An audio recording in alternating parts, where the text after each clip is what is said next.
Julien Bryan was a filmmaker, a documentary filmmaker, and an educational filmmaker. And so he traveled across the world and documented people and places.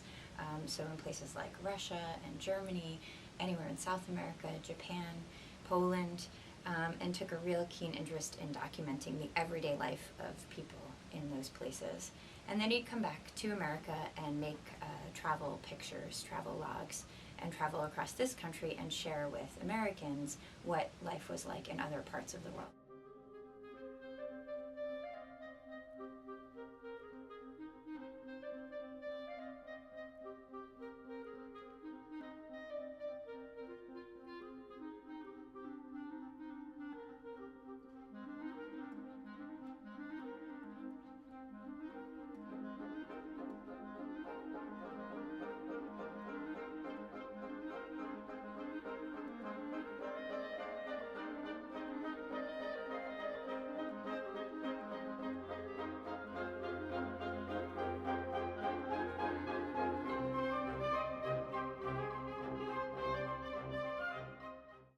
Again, as I say, he was traveling the world and he happened to have spent some time in Turkey, which showed the kind of material that he filmed all his life, daily life of people, sometimes at worship, sometimes at work, at play, at school, home, some home life and so on. And the Turks were pleased with it when they saw it in Washington at a screening. Somebody from the German consulate or German came up to my father and said, "Why don't you do a film like that on Germany?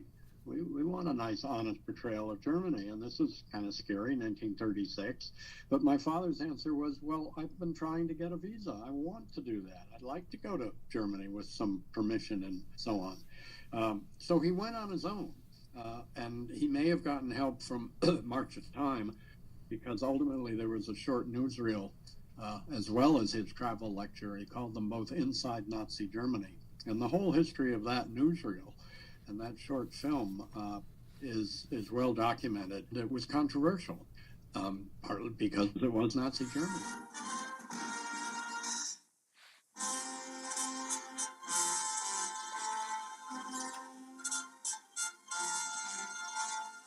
Show window of Adolf Hitler's Nazi Germany today is its capital city, Berlin. Here the casual visitor may be surprised by the air of prosperity, the well-dressed crowd, and by the abundance of rich food served in its cafes and terraces. Nowhere does the visitor see privation or hunger. Only those who get behind the scenes know that this outward cheerfulness is the creation of Adolf Hitler's fanatic little propaganda minister, Paul Joseph Goebbels. In the most concentrated propaganda campaign the world has ever known, Minister Goebbels has in 5 years of Nazi rule whipped 65 million people into a nation with one mind, one will, and one objective: expansion.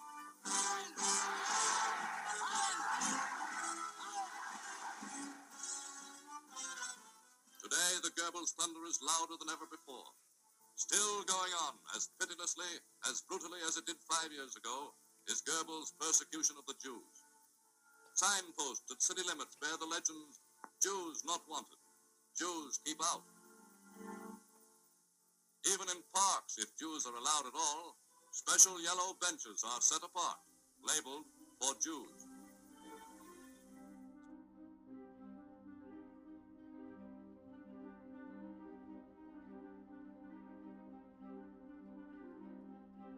Oh, I'm sure he was scared to death. In the number of trips, even when he and I traveled together in the 60s in places like Africa and Yugoslavia, you're never sure if you went to a factory or someplace, whether that was really a wise thing to be filming and so on. I would have been scared, sure.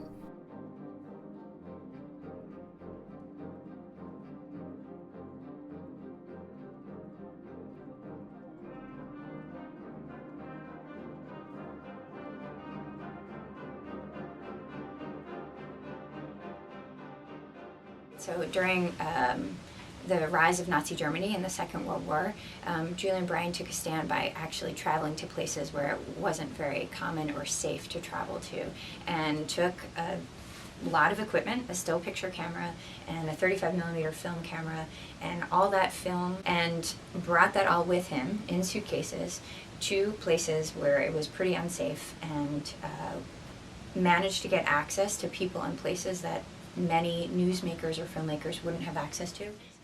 And with all of this material that Julien Bryan captured and took back to the States with him, or managed to take out of these places and get back to the States, get them properly developed, and he made it a real mission of his to show Americans what had happened. So he made a point with his press officer to get all of these photographs into major magazines, so Life magazine, Look magazine, also into newsreel companies, so March of Time newsreel, but an RKO newsreel, to show Americans really what was going on in another part of the world.